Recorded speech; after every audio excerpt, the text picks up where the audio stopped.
বাইরে থেকে অনেক কিছুকেই অনেক সুন্দর মনে হতে পারে, কিন্তু কাছে গেলেই বোঝা যায় ভেতরে আসলে কতটা বিষ, তার শরীরে আসলে কতটা কাঁটা। ঠিক তেমনি সৌন্দর্য, বিষ আর কাঁটার এক অপূর্ব সমন্বয় এই শিয়ালকাটা।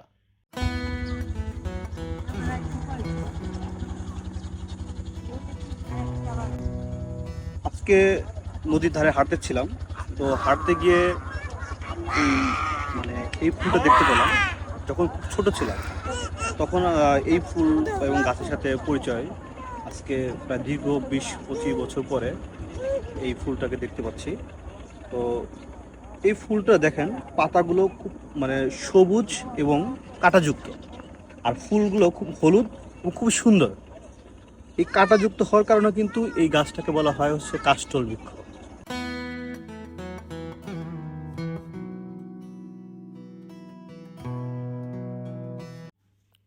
মেক্সিকান এই ফুলের বীজ স্প্যানিশ জাহাজের মাধ্যমে আলুর বস্তা এবং মাটির সাথে মিশে এ দেশে এসে ছড়িয়ে পড়ে। বাংলাদেশে এটি শিয়ালকাটা নামেই পরিচিত।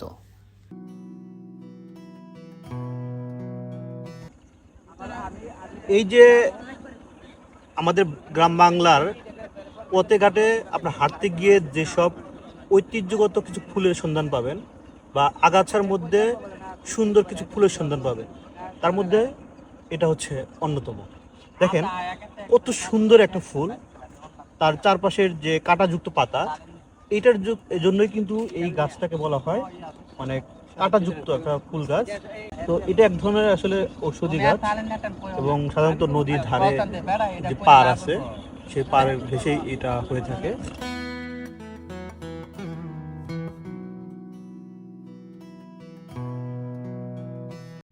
এই যে কাঁটা দিয়ে ভরা অনেকটা গোটার মতো, এটা হচ্ছে শিয়ালকাটার ফল।